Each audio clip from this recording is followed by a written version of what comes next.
ഇംഗ്ലണ്ടിനെതിരായി T20 പരമ്പരയ്ക്ക് ശേഷം തീർച്ചയായിട്ടും ക്രിക്കറ്റ് ആരാധകർ ഏകദിന പരമ്പരയ്ക്കുള്ള കാത്തിരിപ്പിലാണ്. ഫെബ്രുവരി 6-നാണ് 3 മത്സരങ്ങളടങ്ങിയ ഏകദിന പരമ്പരയിലെ ആദ്യ മത്സരം നടക്കുന്നത്. ഇന്ത്യൻ സമയം ഉച്ചകഴിഞ്ഞ് 1:30 വിദർഭ ക്രിക്കറ്റ് അസോസിയേഷൻ സ്റ്റേഡിയത്തിൽ വെച്ചാണ് മത്സരം നടക്കാനായിരിക്കുന്നത്.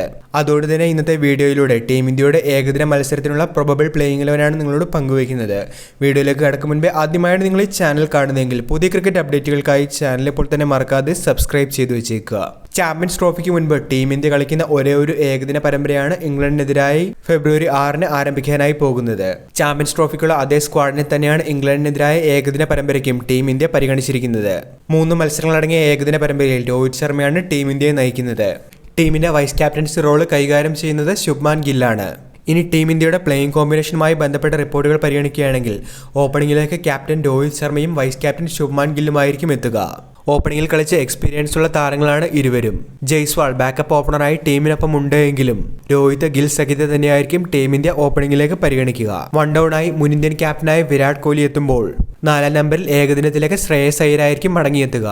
ആഭ്യന്തര ടൂർണമെന്റുകളിൽ മികച്ച പ്രകടനവുമായാണ് ശ്രേയസ് അയ്യർ ഇന്ത്യൻ ടീമിലേക്ക് വീണ്ടും മടങ്ങിയെത്തിയിരിക്കുന്നത്. പരമ്പരയിൽ ടീം ഇന്ത്യയുടെ വിക്കറ്റ് കീപ്പറായി KL രാഹുലായിരിക്കും എത്തുക. ഋഷഭ് പന്ത് ടീമിലുണ്ടെങ്കിലും പ്രധാന വിക്കറ്റ് കീപ്പർ റോളിലേക്ക് KL രാഹുലിനെയാണ് ടീം ഇന്ത്യ പരിഗണിക്കുന്നത്. T20-യിലെ ഓൾറൗണ്ട് മികവുമായി ഹർദിക് പാണ്ഡ്യ ആയിരിക്കും ടീമിൽ 6-ാം നമ്പറിലേക്ക് എത്തുക.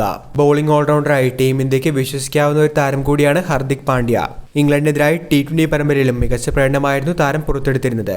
7-ാം നമ്പറിൽ ജഡേജ ആയിരിക്കും ടീം ഇന്ത്യക്ക് വേണ്ടി എത്തുക. സമീപകാലത്ത് രഞ്ജി ട്രോഫിയിലും മികച്ച പ്രകടനമായിരുന്നു ജഡേജ കാഴ്ചവെച്ചത്. 8-ാം നമ്പറിൽ സ്പിൻ ഓൾറൗണ്ടറായ വാഷിംഗ്ടൺ സുന്ദർ എത്തുമ്പോൾ 9-ാം നമ്പറിൽ ടീം ഇന്ത്യ സ്പിൻ ഓപ്ഷനായി കുൽദീപ് യാദവിനെ ആയിരിക്കും പരിഗണിക്കുക. പരിക്കുമാറി ടീമിനൊപ്പം ചേർന്ന മുഹമ്മദ് ഷമിയും അതോടൊപ്പം തന്നെ അർഷ്ദീപ് സിംഗുമായിരിക്കും ടീമിന്റെ പേസ് ആക്രമണങ്ങൾക്ക് നേതൃത്വം നൽകുക. ജസ്പ്രീത് ബുംറ സ്ക്വാഡിൽ ഇടം നേടിയിട്ടുണ്ടെങ്കിലും ഇംഗ്ലണ്ടിനെതിരായ ഏകദിന പരമ്പരകളിൽ അദ്ദേഹത്തിന് വിശ്രമമായിരിക്കും. ഒരുപക്ഷെ അവസാന മത്സരത്തിൽ മാത്രമേ ജസ്പ്രീത് ബുംറയെ ടീം ഇന്ത്യ കളിപ്പിക്കാനായി സാധ്യതയുള്ളൂ. അതുകൊണ്ട് തന്നെ ആദ്യ ഏകദിനത്തിലുള്ള ടീം ഇന്ത്യയുടെ പ്ലേയിങ് 11 പരിഗണിക്കുകയാണെങ്കിൽ രോഹിത് ശർമ്മ, ശുഭ്മാൻ ഗിൽ, വിരാട് കോഹ്ലി, ശ്രേയസ് അയ്യർ, KL രാഹുൽ, ഹർദിക് പാണ്ഡ്യ, രവീന്ദ്ര ജഡേജ, വാഷിംഗ്ടൺ സുന്ദർ, കുൽദീപ് യാദവ്, മുഹമ്മദ് ഷമി, അർഷ്ദീപ് സിംഗ് എന്നിവരായിരിക്കും ടീമിലുണ്ടാവുക. വീഡിയോ അവസാനിക്കുന്നു. പുതിയ ക്രിക്കറ്റ് അപ്ഡേറ്റുകൾക്കായി ചാനൽ ഇപ്പോൾ തന്നെ മറക്കാതെ സബ്സ്ക്രൈബ് ചെയ്തു വെച്ചേക്കുക.